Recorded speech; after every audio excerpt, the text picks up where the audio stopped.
शुरुआत में आरटी की ठंडी जगह पर एक गुफा के अंदर कुछ रिसर्चर्स को एक जुमा हवा क्रीचर मिलता है जिसे वो बर्फ के साथ ही काटकर अपनी लैब में ले आते हैं।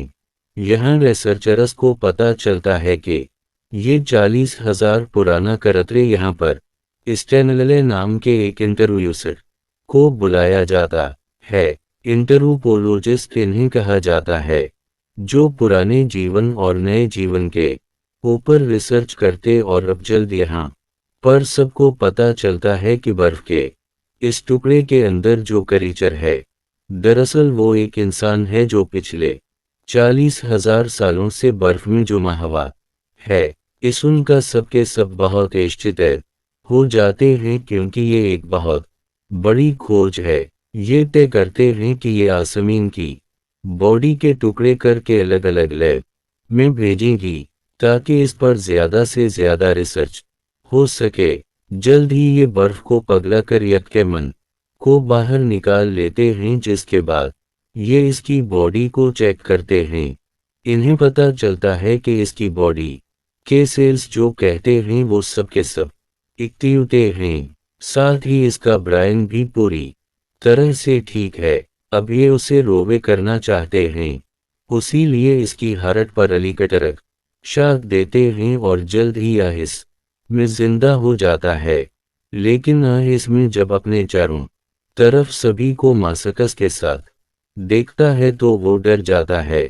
वो उनसे छूटने की कोशिश करता है, हालांकि ये उसे नींद का इंजेक्शन लगाने की कोशिश कर रहे होते हैं, लेकिन वो बहुत ज़्यादा हिल रहा होता है और तभी सेटिनले समझ जाता है कि मासिक देखकर वो डर रहा है। उसी लिए वो अपना मासिक हटा देता है, जिसके बाद वो ईरान तो जाता है और उसे भी होश कर दिया जाता है।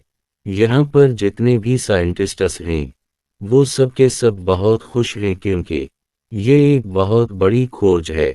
यहीं पर डॉक्टर डियाना भी होती है। वो कहती है कि इस खोज के बाद हमें पता चल चुका है कि इंसानों की बॉडी को हजारों साल तक फ्रीजे करके रखा जा सकता है। उसी लिए औपतियों जिनकी बीमारी का इलाज नहीं है, इन्हें हम फ्रीजे करके रख सकते हैं और में उनकी बीमारी का इलाज आ जाएगा तो हम इन्हें ठीक कर सकते हैं।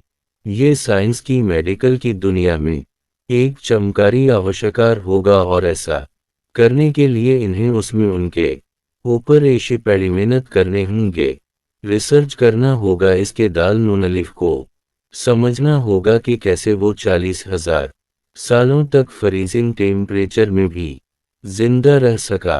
पर्सनटले इन सब से सहमत नहीं होता। वो कहता है कि हमें यहाँ इसमें उनकी जीवन शैली को, उनके कल्चर को समझना होगा ताकि हमें पता लग सके कि कैसे मुश्किल हालातों में भी उनके एडजस्ट हो जाती थी। इसके लिए हमें उसमें उनको उसी माहौल में रखना होगा जिस माहौल में वो रहा करता था, यानी कि जंगल में। दाल नून अलिफ सीन के बाद मान जाती है, जिसके बाद आई इसमें उनके लिए एक माहौल तैयार किया जाता है जो आर्टिफिशियल जंगल होता है। उसमें उनकी जो आंखें खलती हैं तो वो इस जंगल में अपने आप को पाता है।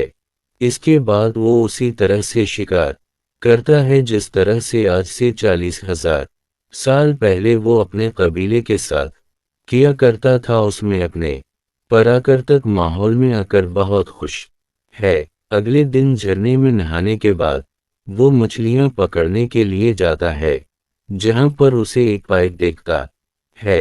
पहले इसे सांप समझ लेता है, पर जब वो पाइप को खींचता हुआ आगे बढ़ता है तो वो एक दरवाजे तक पहुंच जाता है। जैसे वो दरवाजे खोलता है तो देखता है कि अंदर बहुत सारे लैब के कर्मचारी हैं, जिन्हें देखकर वो डर जाता है। सारे कर्मचारी भी उसे देखकर डर जाते हैं। आसमीन को समझ में आ जाता है कि उसके साथ धोखा हुआ है, उसी लिए वो चलाना शुरू कर देता है, जिसके बाद उसे तरनकलजीर से बेहोश कर दिया जाता है। बेहोश करने के बाद उसे लैब में एक्सपेरिमेंट करने के लिए ले जाया जा रहा होता है, तभी वहां पर स्टेन लिया जाता है और कहता है कि वो कोई लैब का चूहा नहीं है, वो इंसान है, उसके पास भी इंसान होने की अपने हक है। हमें इस तरह से इसके ऊपर एक्सपेरिमेंट्स नहीं करनी चाहिए। वैसे भी तुम सबने मुझे 14 दिन का वक्त दिया था, जो वक्त अभी पूरा नहीं हुआ।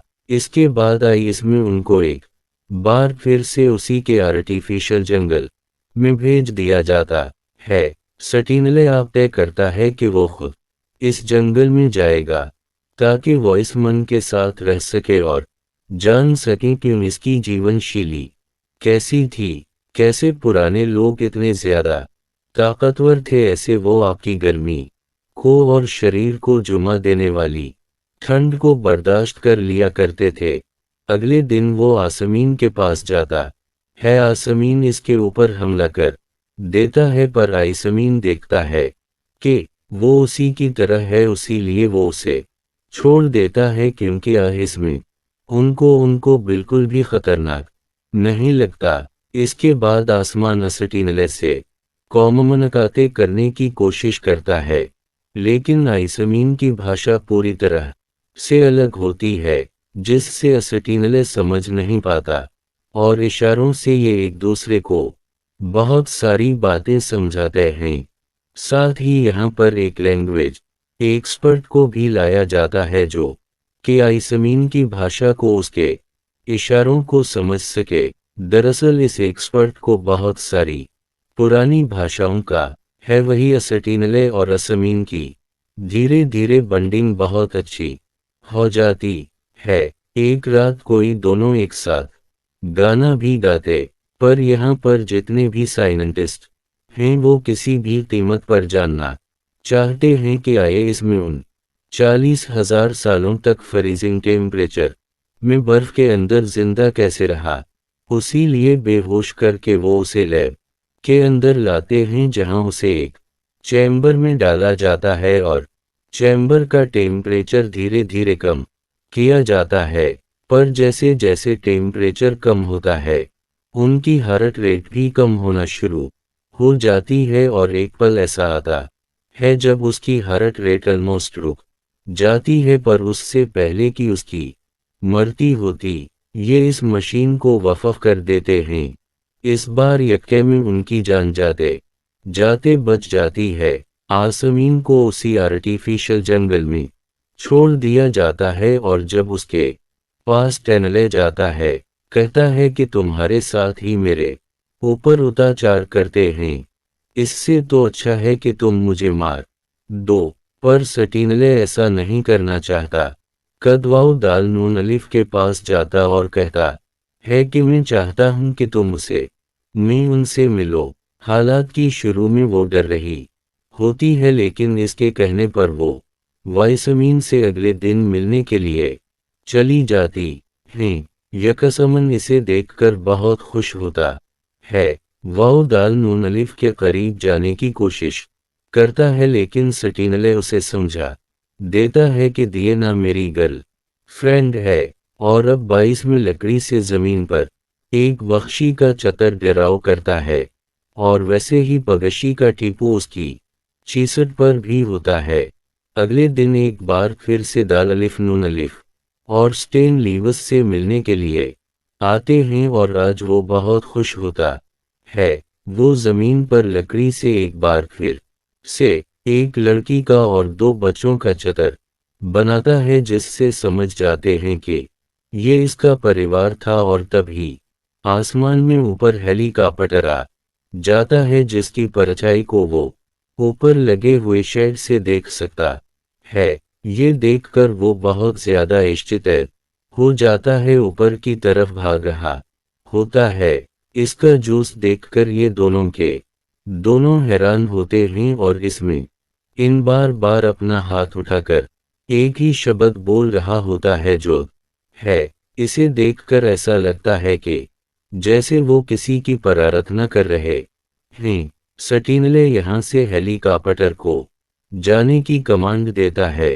हेलीकॉप्टर के जाने के बाद भी आसमीन सिर्फ हेलीकॉप्टर के बारे में सोच रहा होता है। सटिनले आप जानना चाहता है कि भेड़ा का मतलब क्या है, उसी लिए वो यहाँ के लोकल लोगों से भेड़ा का मतलब पूछता है, जिस पर उसे बताया जाता है कि ये एक मुतहक्कल बरद का नाम है जिसे गोद का मुसैनजर कहा जाता है, जो इंसानों को उनके कर्मों के हिसाब से स्वर्ग या नरक ले जाता है। यहाँ पर अस्टिनले समझ जाता है कि इसमें हेलीकॉप्टर को वही मतीकल बरड समझ रहा था, उसी लिए वो भेड़ा कहकर उसकी प्रार्थना कर रहा था। इसे ये भी समझ में आ जाता है कि अपने वक्त में यानी कि आज से 40,000 पहले आसमीन बहुत ही सफरचूल रहा होगा, और जब यखे की शुरुआत हुई तो वहाँ के जानवर और लोग मरने लगे, जिसके बाद इस मन ने अपने आप को गोट को वफ़र किया ताकि उसके बदले गा और उसके सभी लोगों को छोड़ दे, इसका तरह बच जाएं। उसी लिए गुफा में समाधि पर चला गया, जिसके बाद ठंड बढ़ने की वजह से वो वहीं पर जम गया और अगले 40,000 सालों तक बर्फ के अंदर जुमा रहा, और आज भी वो जिंदा है। भाई हमें उसमें उनको दिखाया जाता है जो हेलीकॉप्टर वाले इंसिडेंट के बाद अब स्टैंडले से बात करना भी बंद कर देता है। वो अपने शरीर पर किसी तरह के चैन बनाता है। दरअसल वो एक बार फिर से समाधि में जाना चाहता है, क्योंकि उसे नहीं पता कि जब आखिरी बार वो समाधि में गया था तो उसके बाद अब 40,000 साल बीत चुके हैं। अल्लाह की यहाँ पर हर कोई उसकी मदद करना चाहता है, लेकिन उसकी मदद कैसे की जाए किसी को कुछ नहीं पता। स्टंटले जब इससे मिलकर जाता है तो वो छपकर देख लेता है कि सटिनले यहाँ से बाहर कैसे निकलता है, और इसकी बाहर निकलने के बाद वो भी इस जगह से बाहर आ जाता है, जहाँ पर वो मॉडर्न इंस्ट्रूमेंट्स को देखकर पूरी तरह से डर जाता है। तभी इसके सामने एक वैज्ञानिक आता है। डर में वो इस वैज्ञानिक को जख्मी करके इस लैब से बाहर निकल जाता है, जहां वो चारों तरफ बर्फ देखता है। बर्फ देखकर वो बहुत खुश हो जाता है, और तभी उसे अपने सामने हेलीकॉप्टर दिखता है जो इस जगह पर लैंड करने वाला होता है। वो भागता हुआ हेलीकॉप्टर के पास जाता है, लेकिन हेलीकॉप्टर से इसका सर डॉक्टर है, जिससे वहीं पर होश हो जाता है। इसमें उनको एक बार फिर से पकड़ लिया जाता है, और अब जितने भी रिसर्चर्स होते हैं वो सब तय करते हैं कि वो इस में उनके ऊपर एक्सपेरिमेंट्स करेंगी। इसमें इनकी जिंदगी क्यों नहीं कोई परवाह नहीं है, इन्हें ऐसा करने से मना करता है, लेकिन सटिनले को इस प्रोजेक्ट से बाहर निकाल दिया जाता है, जिसकी बात होता है करता है कि वो इस मन को यहाँ से किसी भी कीमत पर निकालेगा और उसकी पराकृतक माहौल में इसे छोड़ देगा। वो उसमें उनको किसी तरह से सब की नज़रों से बचाकर यहाँ से बाहर निकाल लेता है। रब रिसर्चर्स को पता चल चुका है कि सटिनले यहाँ से आई इस मन को ले कर निकल चुका है, उसीलिए उन दोनों के पीछे हेलीकॉप्टर को भेजा जाता है, और जब एक बार फिर से इसमें को पर आसमान में हेलीकॉप्टर दिखता है तो वो उसकी तरफ भागने लगता है। हालांकि स्टेन लीव से रोकने की कोशिश करता है, लेकिन तभी इन दोनों के बीच की बर्फ फंस जाती है। फनली को अपने सामने कुछ भी नहीं देखता। वही हम देखते हैं कि आइसमीन हेलीकॉप्टर तक पहुंच गया है। वो हेलीकॉप्टर को नीचे से पकड़ लेता है, जिसके बाद हेलीकॉप्टर को आसमान में ले जाया जाता है। हालांकि पायलटों से ऊपर खींचना चाहता है, और इसमें उन ऊपर नहीं जाना चाहता। उसे है कि इसने अपनी मथीकल बरड को पकड़ लिया है, जिससे उसके दिल दिमाग और आत्मा में सुकून और शांति होती है, और आसमान में ऊपर जाने के बाद वो हेलीकॉप्टर को छोड़ देता है। जैसा कि आज से 40,000 साल पहले इस ने मथिकल बरट से वादा किया था कि वो अपने आप को अपने लोगों को बचाने के लिए नौछावर कर देगा, और 40 सालों के बाद उसने ऐसा कर दिया। उसी लिए ऐसा करते हुए उसके दिल, दिमाग और आत्मा में बहुत सुकून और शांति होती है। फनली दूर से सब कुछ देख रहा होता है। शुरू में इसके चेहरे पर तनाव होता है, लेकिन बाद में वो खुशी में बदल जाता है, क्योंकि इससे पता है कि इस मैंने किया है।